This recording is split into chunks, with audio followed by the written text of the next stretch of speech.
What we're gonna do right here is go back. Back. Go back. Is go back. Right on! Move. Right on! Move. Back.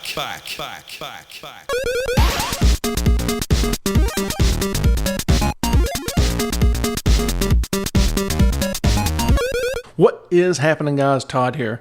About 2 years ago, my buddy Modern Vintage Gamer reached out to several of his Amiga friends who do YouTube videos and asked them, hey, what's your favorite Amiga? And he asked us to submit clips to him, and he compiled it into one. It's a quite good video. I'll post a link down in the description down below that you can go and view it. But in the video is basically, what's your favorite Amiga and, why? And we all had a few minutes to put in a clip for, what our reason was. And in that video, I picked the Amiga 600. And here I decided 2 years later to revisit that topic. Since I only had a couple minutes in that video to discuss it, I thought I'd want to revisit that again and just kind of nail out a few things and tell you why here in 2020 the Amiga 600 is still awesome. Out of all the Amiga computer models, the Amiga 600 has the smallest footprint of them all. Compared to the Amiga 500, it is noticeably smaller, which means more room on your desk for other things. And if you compare it to the big box machines like the Amiga 4000, it's even greater. Oh, and don't forget those machines' keyboards. One of my favorite features of the Amiga 600 and 1200 is the PCM-CIA slot on the side of the machine. PCM-CIA is a small credit card sized interface that was common on laptops throughout the 90s and early 2000s. With this tiny interface, you can attach all sorts of stuff like SCSI interfaces, Wi-Fi and Ethernet cards, and even SRAM memory cards. But my favorite usage these days is a simple PCM-CIA compact flash adapter so that I can easily transfer data back and forth from my Amiga to my Mac. Another great feature that the Amiga 600 has over the Amiga 500 is the built-in IDE interface. This allows common and cheap mass storage to be added to the machine without expensive internal upgrades or goofy looking large sidecars to be added to the side of the machine like the Amiga 500. My Amiga 600 uses a 32GB SD card and an SD card to IDE adapter.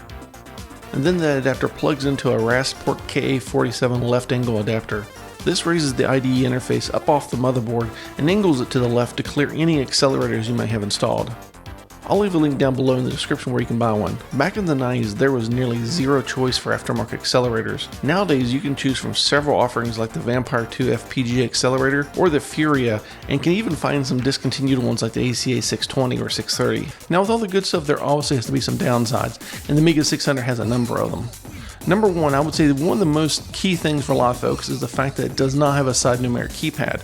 The Amiga 500 has its, the 1200, 4000, 3000, 2000, all the big box Amigas, all the desktop Amigas have side numeric keypads except the 600. Now, normally that would be a big deal, except a lot of the games, strategy games, some of the RPGs and things like that use that side numeric keypad for controls and flights. Like flight simulators would use it for extra controls in the vehicle. Strategy games use it for moving diagonally, stuff like that.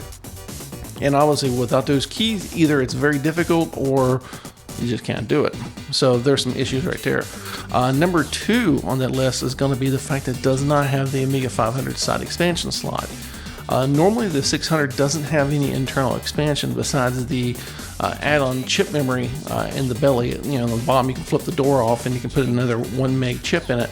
And that's really the only expansion that Commodore really intended for, with the exception of the PCM-CIA slot. So that's a bit of a downside. So you can't use any of the existing 500 peripherals. You can't add on the sidecar stuff, the hard drive, external like SCSI hard drive, accelerators, any of those devices that use the side expansion on the 500, completely unavailable to the 600. Another particular annoyance of mine is where the mouse and joystick ports are located. Instead of being on the rear of the machine like the Amiga 500 and 1200, the 600 has them looking right on the right side of the machine beside the floppy drive. So this means if you use something like a mouse adapter, it will stick right out into the way of where the mouse is. And the ports are recessed into the plastic case, which means anything that doesn't have a molded cable in won't plug into the 9-pin connectors. The Cocolino mouse adapter is a perfect example. Once the early 90s came around, there was a switch in capacitors a lot of machines used. Instead of using through-hole capacitors, they started switching over to surface mount, these little can surface mount capacitors that basically allowed them to make the machine smaller, use less space. Probably there were some production issues that made them easier to assemble, stuff like that. It was common. You saw them in all the Amigas at the time, the 1200 to 4000. CD32 was chock full of them. The Amiga 600 has plenty of them. So basically, any of the machines introduced early 90s had a surface mount. There's Macs, PCs, pretty much anything during the era that was introduced has surface mount capacitors. And these things have a tendency to leak over time. Whereas the Amiga 500 from 1987 probably still has capacitors in today and trucking along just fine. However, if you look back at 92 from a 600 from that era, more than likely those capacitors either A, leaking, or they're about ready to leak. So you need to get those out of the machine. Though they weren't leaking, I recently recapped my Amiga 600 just to be safe. Also, while I was in there, I went ahead and removed the RF modulator. It's 2020, ain't nobody got time for that nonsense. Another disadvantage compared to many of the other Amiga models is that the only way to add an accelerator to the 600 is to open the machine up and use one that clips down over top of the original 68000 CPU. You can't physically unplug the CPU and plug in a replacement as it's soldered to the motherboard, and there isn't any other CPU slot available for expansion. And unlike the Amiga 500, you don't have access to an external side expansion bus. The PCMCIe socket of the 600 is awesome. You aren't going to be attaching anything CPU related there. While the Furia doesn't suffer from this problem, the sockets that the ACA 620 and the Vampire 2 have doesn't really snugly fit over the CPU and are prone to becoming disconnected. Sometimes simply moving the machine around will cause them to become unplugged. However, the Furia fits so snugly you can actually pick the machine up off your desk by simply lifting the Furia up. So unless your machine goes through an earthquake, it isn't going anywhere. Well guys, I hope you enjoyed this video on the Amiga 600. This was just a brief look at the hardware and why I think in 2020 this is still a relevant machine. It's still an awesome little computer.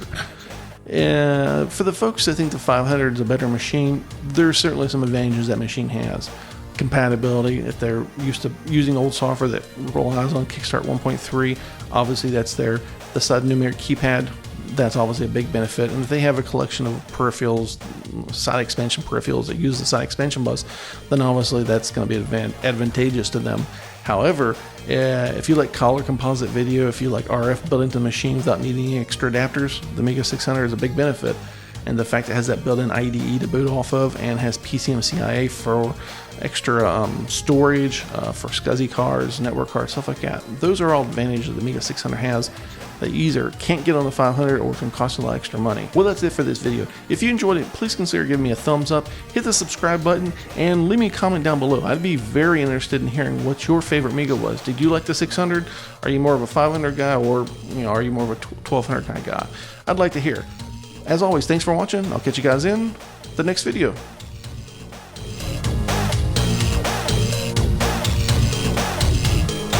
Diffuser, tu l'as mélangé, tu transformes.